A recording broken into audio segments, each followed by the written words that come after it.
एक बार की बात है, किसी राज्य में राजा के मुख्यमंत्री की मृत्यु हो जाती है और तलाश शुरू होती है एक नए मुख्यमंत्री की। अब समस्या ये है कि राजा को कोई भी ऐसा व्यक्ति नजर नहीं आ रहा जो पहले वाले मुख्यमंत्री की जगह ले ले या उसके जैसे सारे कामों को संभाल ले। लेकिन किसी को तो मुख्यमंत्री बनना ही है। बहरहाल 3-4 महीने की मशक्कत के बाद में 4 ऐसे लोग सिलेक्ट होते हैं जिनमें से किसी एक को मुख्यमंत्री बनना ही है। तो राजा अपने मंत्रियों को बुलाते हैं और कहते हैं कि इन चारों को किसी ऐसे कमरे में बंद कर दिया जाए जिसका दरवाजा मैथमेटिकल कैलकुलेशन से खुलेगा। मंत्री उन चारों को बुलाते हैं और उन्हें बताते हैं कि सुबह आप चारों को एक कमरे में बंद किया जाएगा और उस कमरे का दरवाजा किसी मैथमेटिकल कैलकुलेशन से खोलकर जो भी व्यक्ति सबसे पहले बाहर निकलेगा वही मुख्यमंत्री नियुक्त हो जाएगा।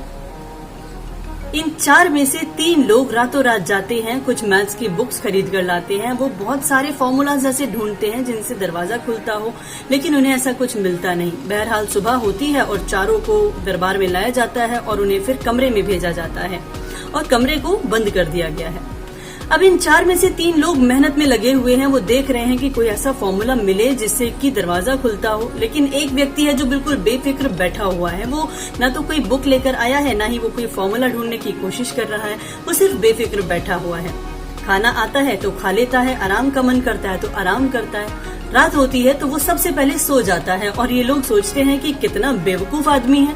मतलब ये कंपटीशन के अंदर शामिल है और इसे पता ही नहीं है, ये तो पहले से ही बाहर है। मतलब इसका तो कोई चांस बनता नहीं है। लेकिन ये तीनों जो फॉर्मूला को ढूंढने में लगे हुए हैं, सुबह से मेहनत कर रहे हैं, इन्हें भी कुछ खास मिलता नहीं है और थक हार कर ये भी सो जाते हैं। लेकिन जब सुबह उठते हैं तो देखते हैं कि ताला भी खुला हुआ है और राजा कहता है कि अब आप तीनों की आवश्यकता नहीं है क्योंकि हमें हमारे राज्य का नया मुख्यमंत्री मिल गया है। ये देखकर वो तीनों हैरान रह जाते हैं क्योंकि वो चौथा व्यक्ति जो कोई भी मेहनत नहीं कर रहा था उसे मुख्यमंत्री बना दिया गया है। तभी उस लड़के से पूछते हैं कि भाई तुमने ऐसा क्या किया, तुमने इस दरवाजे को कैसे खोला? उस लड़के ने बताया कि मैंने कोई फॉर्मूला नहीं लगाया, ऐसा कोई फॉर्मूला था नहीं मेरे पास जिससे दरवाजा खुलता। मैंने तो सिर्फ देखा कि ये दरवाजा खुलेगा कैसे, और जब मैंने दरवाजा खोलने की कोशिश की तो दरवाजा खुल गया। मैंने दरअसल समस्या के समाधान से पहले समस्या को समझने की कोशिश की।